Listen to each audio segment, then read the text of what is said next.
Hello friends, in this video I will talk about the Android 10 update of another Galaxy device. So let's watch. And friends, before starting the video, subscribe my channel for more tech videos and PUBG Mobile latest hacks.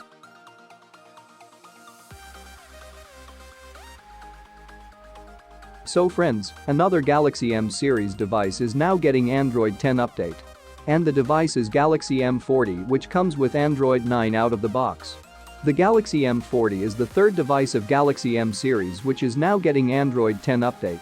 Moreover, the version of One UI 2 which Galaxy M40 is getting is One UI Core version, which means this would not be the full version of One UI 2.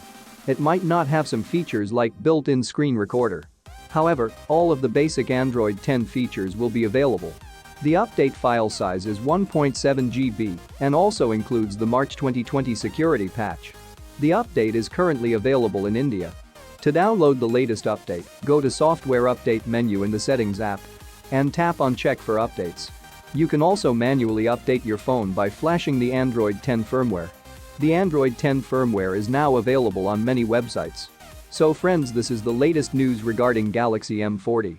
If you like this video, then subscribe my channel for more tech videos. Peace out.